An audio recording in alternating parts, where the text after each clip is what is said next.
విఘ్నము కలగకుండా విశ్వాసి యొక్క విశ్వాస యాత్రను రూపకల్పన చేయడంలో పరిశుద్ధ గ్రంథంలో ఉన్నటువంటి క్రైస్తవ సిద్ధాంతాలు ప్రతి నిత్యము ఆయువు పట్టుగా మారినాయన్న విషయాన్ని మనం మర్చిపోకూడదు. అటువంటి సిద్ధాంతాలలో సిలువ ఒక సిద్ధాంతం అయితే క్షమాపణ మరొక సిద్ధాంతం. ఈ రెండు విషయాలు నేను మాట్లాడను, ఎందుకంటే సమయము నన్ను అంత సమయం దాన్ని ఏమంటారండి, టైం డజంట్ పర్మిట్ మీ.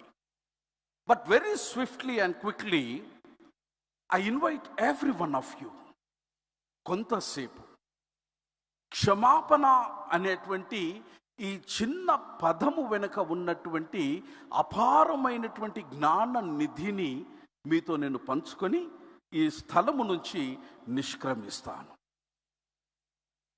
4 లేఖన భాగాలు చదివినారు, చాలా చక్కగా చదివినారు. I really appreciate all the Bible readers who have really prepared well. ఈ 4 బైబిల్ పాఠాలు చదివినప్పుడు ఎంతమంది బైబిల్ తెరిచి చూసి ఆ చదివే దగ్గర చెయ్యి పెట్టిరో నాకు తెలియదు. ఎంతమంది ఆ యొక్క 4 బైబిల్ పాఠాలను శ్రద్ధతో ఆలకించినారో నాకు తెలియదు. ఎంతమంది విన్నటువంటి బైబిల్ పాఠాలు ఇప్పుడు నేను మాట్లాడుతున్నంతసేపు వరకు పదిలంగా మనసులో కాపాడుకున్నారో నాకు తెలియదు. ఈ 3 జరగకపోతే నేను ఇక్కడ 30 నిమిషాలు నిలబడి మాట్లాడడంలో అర్థం లేదు.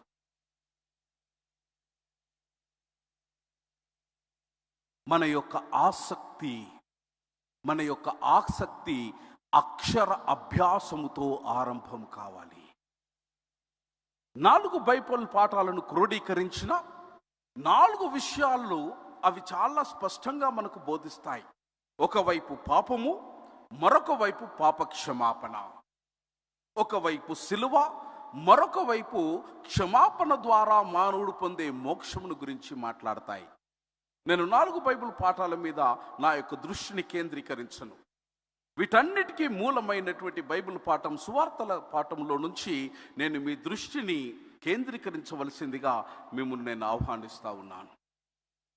మత్తయి సువార్త, అమ్మ మీరు బైబిల్ తెరవద్దు, అప్పుడు చూడాలా, ఇప్పుడు చూడొద్దు. నేను చెప్పినప్పుడు అప్పుడు చదివేటప్పుడు చూడాలా. జస్ట్ నన్ను చూడండి, జస్ట్ లిసన్ టు మీ. మత్తయి సువార్త 18వ అధ్యాయం ఒక వైవిధ్యం కలిగినటువంటి అధ్యాయం. మత్తయి ఇటు సువార్తను వ్రాసినట్టు చరిత్రలో మనం విశ్వసిస్తాం. యేసుక్రీస్తు ప్రభుల వారి యొక్క మోడ్ ఆఫ్ టీచింగ్, అతడు బోధన చేసినటువంటి పద్ధతులలో ఈరోజు చదివినుకున్నటువంటి సువార్తల భాగము ఒక మోడ్. యేసుక్రీస్తు ప్రభుల వారు ఎంపిక చేసుకున్నటువంటి ఒక పారాడైమ్ లేదా ఒక మోడల్ లేక ఒక పద్ధతి. ఇటు పద్ధతిలో యేసుక్రీస్తు ప్రభుల వారు పీటర్ ఇద్దరి మధ్యలో జరిగినటువంటి సంభాషణ కేంద్ర బిందువుగా మారింది. Peter, one of the most beloved disciples of Jesus. పేతురు, సర్వసాధారణంగా మనం ఏమంటామనంటే శిష్యులకు ఎవరికి చదువు రాదు కనుక యేసు ప్రభు శిష్యుడు కావాలంటే చదువు రానోడు కావాలన్నటువంటి ఒక దురభిప్రాయము కలిగినటువంటి అపోహ క్రైస్తవ సమాజంలో ఉండడం శోచనీయం. Peter was not an illiterate fellow. 12 మంది శిష్యులలో పెళ్ళైనటువంటి ఏకైక శిష్యుడు ఎవరయ్యా అంటే పేతురు. 12 మంది శిష్యులలో అత్యధికమైనటువంటి పాండిత్యము గడించినటువంటి శిష్యులలో అగ్రజుడు అగ్రగణ్యుడు ఎవడయ్యా అని అంటే పేతురే. 12 మంది శిష్యులలో వాణిజ్యంలో అత్యద్భుతంగా రాణించినాడు ఆ దినాల్లో ఎవరయ్యా అనంటే ఇట్ వాస్ పీటర్. వీటన్నిటికీ సాక్ష్యం ఏంటంటే అతని పాండిత్యము మత్తయి సువార్తగా అది విరజిల్లింది, అది సాక్షిగా మనకు నిలబడిపోయి. రెండవది, అతడు వాణిజ్యంలో ఎంత నిష్ణాతుడు అనంటే నేను ముందు ఆ విషయం నేను మీకు బోధిస్తాను. పీటర్ వాణిజ్యంలో చాలా నిష్ణాతుడుగలమైనటువంటి వాడు. ఒకరోజు ఈ విధంగానే యేసుక్రీస్తు ప్రభుల వారు పేతురుల మధ్యలో జరిగినటువంటి సంభాషణను మనం చూస్తాం. నార్మల్గా దీనిని మనం ఇంగ్లీష్లో ఏమంటామంటే we call it as a parable. Parable అని అంటే వాస్తవికంగా అంటే సంథింగ్ ఎ ప్లేసింగ్ బిసైడ్, అనగా చెప్పే పద్ధతిలో కాకుండా ఉపమాన రీతుల్లో చెప్పే అటువంటి పద్ధతి అన్నటువంటిది. ఈ 3 సువార్తలలో అనగా మత్తయి, మార్కు, లూకా, ఈ 3 సువార్తలలోనే యేసు ప్రభు చెప్పినటువంటి ఉపమానాలు లిఖించబడ్డాయి, యోహానులు లిఖించబడలేదు.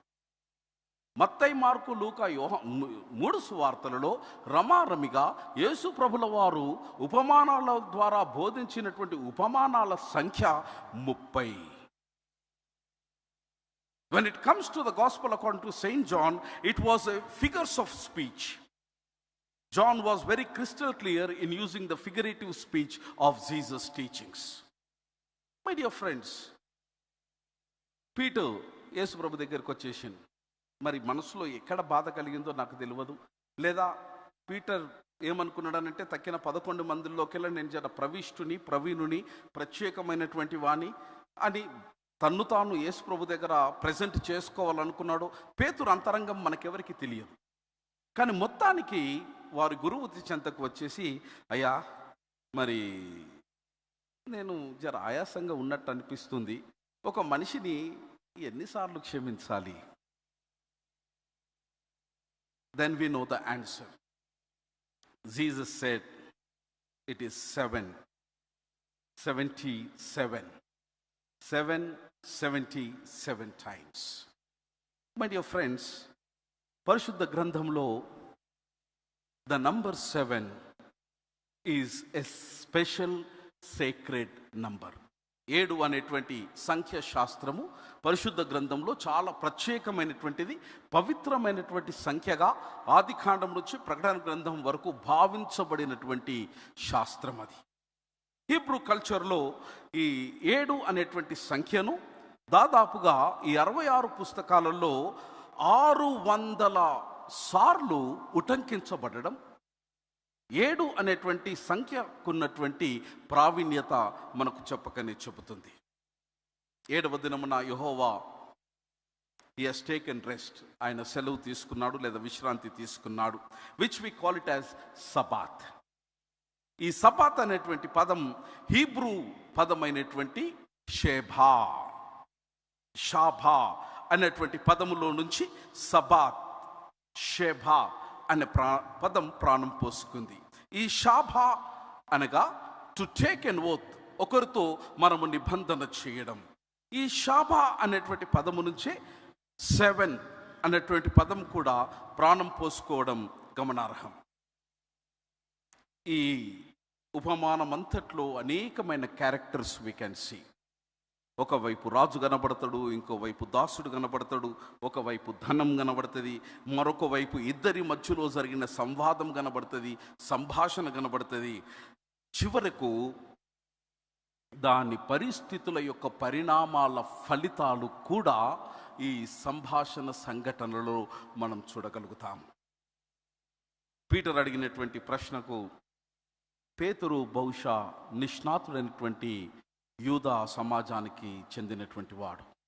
ఎందుకంటే రబ్బీయులు యూదులకు ఏమని బోధిస్తారనంటే, బాబు 2 నుంచి 3 సార్లు నువ్వు క్షమిస్తే నువ్వు పరిశుద్ధునివి అని బోధిస్తాడు. బహుశా అదే భావనతోని పేతురు యేసుక్రీస్తు ప్రభుల వారి దగ్గరికి వచ్చేసి, అయ్యా మరి నేను 2-3 సార్లు క్షమించినా, ఇక నువ్వు ముఖం చూసి ఇంకో 2 సార్లు కూడా 2+2 ఆఫర్ కూడా ఇచ్చేసిన, మరి 6-7 సార్లు క్షమించిన, ఐ ఓకే? అంతరంగాన్ని పరిశోధించేటువంటి ఆది దేవుడు పేతురును ఒక్కసారి ఆపాదమస్తిష్కంగా ఆయన పరిశీలన చేసి పేతురుకు ఆయన జవాబిస్తాడు. మిత్రులారా, పరిశుద్ధ గ్రంథాన్ని చాలా తీక్షణంగా మనం చాలా సందర్భాల్లో చదువుతాం, కొన్నిసార్లు చదవం. ఆయా తర్జుమాలను బట్టి కొన్ని తర్జుమాలలో 77 సార్లని, మరికొన్ని తర్జుమాలలో 70 సార్లని ఈ క్షమాపణ గూర్చినటువంటి ప్రస్తావన జరపబడ్డది. అది 77 సార్లైనా 70 సార్లైనా దాని యొక్క భావము నీవు అపారముగా ప్రజలను క్షమించ